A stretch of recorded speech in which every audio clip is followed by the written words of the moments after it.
منى فضالي تسيطر على الترند لأول مرة في التاريخ، وكل ده بسبب فعلها اللي عملته مع محمد رمضان في الحفلة بتاعت النهاردة. كانت من ساعات قليلة الدنيا كلها مقلوبة على منى فضالي وازاي تعمل كده، والكل بيسأل طب فين رد جوزها؟ طب بلاش جوزها، فين رد طليقها؟ وفين رد اللي هي طلعت وقالت ان هو خطيبي بعد ما اعلنت انفصالها؟ كمان كل بيسأل عن محمد رمضان، هي مراته ازاي بتسيبه؟ وكل ده بيحصل قدام عينيها. تفاصيل هنشوفها مع بعض، بس في الاول صلوا على النبي. طبعا محمد رمضان امبارح واول وبقاله فتره من ساعه ما بدأ موسم الحفلات بتاعته وهو مستحوذ على الترند. كل ده بسبب ان المساعده بتاعته دخلت على المسرح او اقتحمت المسرح زي ما بيقولوا، ولبسته اول مره الجاكيت بتاعه علشان كانت خايفه عليه ان هو يسقع. تاني مره كان مش عاجبه الشوز اللي هو لابسه، فنادلها وقال لها هات الشوز الابيض من عندك، لان المصمم شكله غلط وعطاني الشوز بتاع اخته او بتاع بنت اخته. مش معقول كل ده كعب هو عملهولي. وقلع الشوزة ورفع كده الكعب للمتابعين او للجمهور بتاعه، وقالوا لهم معلش استحملوني والله ده بس شوفوا الكعب شكله عامل ازاي، الكعب شكله غريب.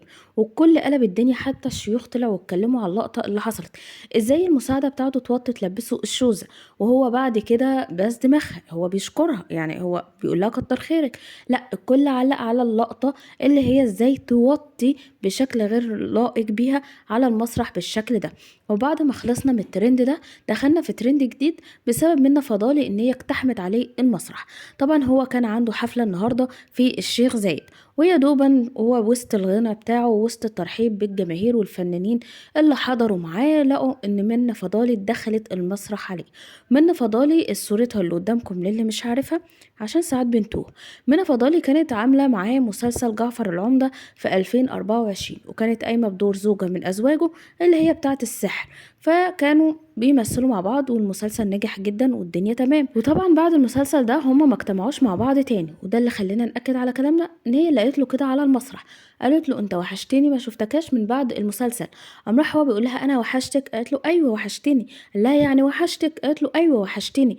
مش عارفه كان بيوصل رساله لمين او كان هدفه ايه من ان هو يعيد الجمله اكتر من مره. وبعدين قال لها انا لو انا كنت وحشتك شويه فانت وحشتيني كتير جدا. وبعدها حضنها وهي حضنته وبسته للاسف، وبعد كده فضلت حضناه فتره طويله. لاحظنا برضو ان هو حاول ان هو يزقها او يبعدها عنها، مفيش فايده. بتفكرني بتامر حسني لما كان عامل حفله وطلعت واحده من الجماهير بتاعته وحضنته، وهو فضل يزق فيها وهي تشد فيه، حتى الجارد بتاعه فضلوا ان هم يشدوا فيها وهي برضو تشد في تامر حسني وحضناه. ما بفهمش فكره ان يكون واحده من المتابعين او واحده عاديه جدا يكون حلم حياتها ان هي تلمس ايد ممثل او تحضن ممثل او تسلم على ممثل. ما بشوفش الحاجات دي غير ان هي ممكن تكون تفاهات في دماغ الاندر ايدج. انما لما بشوف ناس كبيره زي منى فضالي اللي فضلت تحضن فيه وتبوسه وتقول له وحشتني بكل طلاقه، وسمناها بجاحه ان هي تشد منه المايك وتقول للمتابعين بتوعه او تقول للجماهير بتوعه جعفرتي ده جعفرتي انا لوحدي. فالكل بدأ واو وايه ده ويسقف كأنها عملت حاجه عظيمه. الفكره هنا ان الكل بدأ يسأل هو ده لو طليقها لسه موجود معاه كان هيقبل باللي بيحصل؟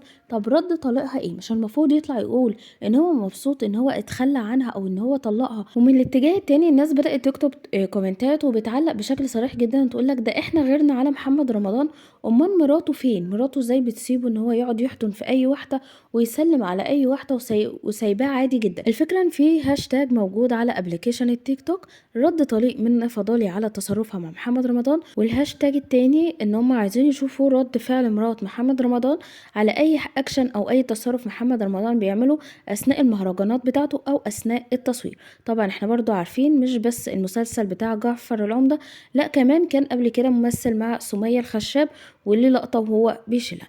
قولولي بقى انتم من الناس اللي نفسكم تشوفوا رد فعلهم ولا الموضوع تافه بالنسبة لكم؟ كده وصلنا نهاية الفيديو، اشوفكم في فيديو جديد، في امان الله، مع السلامة.